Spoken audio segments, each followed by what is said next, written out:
people like you. Harris narrowly ahead. This is the one that I think is, and I think Alex is going to come in and agree on this when we bring in Alex and Hank, bringing needed change, tied. Obviously, a big part of trying to define Kamala Harris is as the incumbent.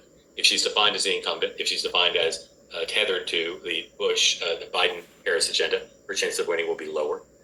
She has narrowed the gap in polling regarding who's best able to handle the economy and immigration compared to where she was, where Joe Biden was. Again, the Trump campaign assumption is they will turn that around with advertising.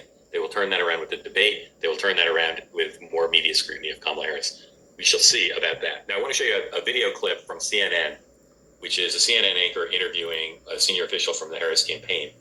And I think it's significant because it gives you just a taste, depending on how Dana Bash conducts the interview tomorrow, it gives you a taste of what it's the difficulty of doing what Kamala Harris has avoided doing up until now, which is repudiating past liberal positions that she took in 2019 as a presidential candidate that she doesn't want to own now.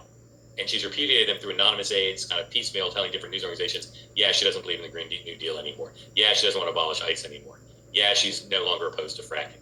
So watch how this professional spokesperson handles the question of, is she against fracking now or is she for fracking? Come on, guys. I'm trying to run a professional show here. Are powerful advantages for Donald Trump.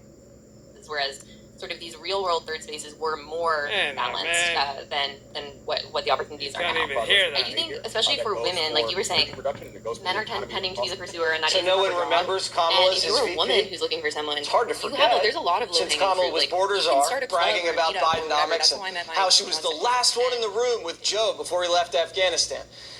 Kamala's been devastated by JD all week. He's running around the Rust Belt, taking her apart, and the media can't defend her because everything Vance says is true. So Politico covered it this way. Vance tries to tether Harris with her, and then the fake news media, of course, got right behind her. Her handlers don't even trust her to survive a softball CNN interview.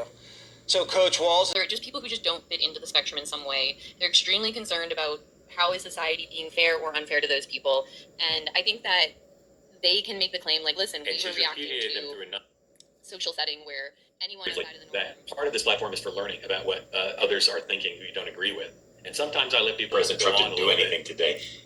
This morning on the morning meeting, we talked about a Truth Social repost that he made of a sexually suggestive, probably too weak a description, photo of Kamala Harris and Hillary Clinton. And I received many emails today about it and texts asking for a full discussion of it. And we're going to discuss it at least somewhat. Always a challenge for people who Kamala Harris failed to reach escape velocity at the convention. Yeah. I think it was a beautiful convention, as Megan said. I think she did a great job at bringing together the Democratic base and getting to the 50-yard line, not across it. More outrageous statements. But to me, if she loses, because you give him attention and you're often doing exactly what he would like. In this case, I'm not sure exactly how we're going to do it. Encountered this Reagan woman this afternoon, interesting. And I was like, wow, this is the perspective that I needed to hear. He has often been way ahead of get your opinion. The story, right? He's broken a lot of stories. He's often been way ahead of the curve. It's just that I think much of what he says just doesn't ring true to me. And it's a weird thing. It's a weird quandary to ask you this question because some of his work. Let me get the story right. A great deal. Girlfriend's self-interest would suggest that you back off, because the person that you want to confront likely has more experience with violence and a higher likelihood of carrying a deadly weapon relative to the median person.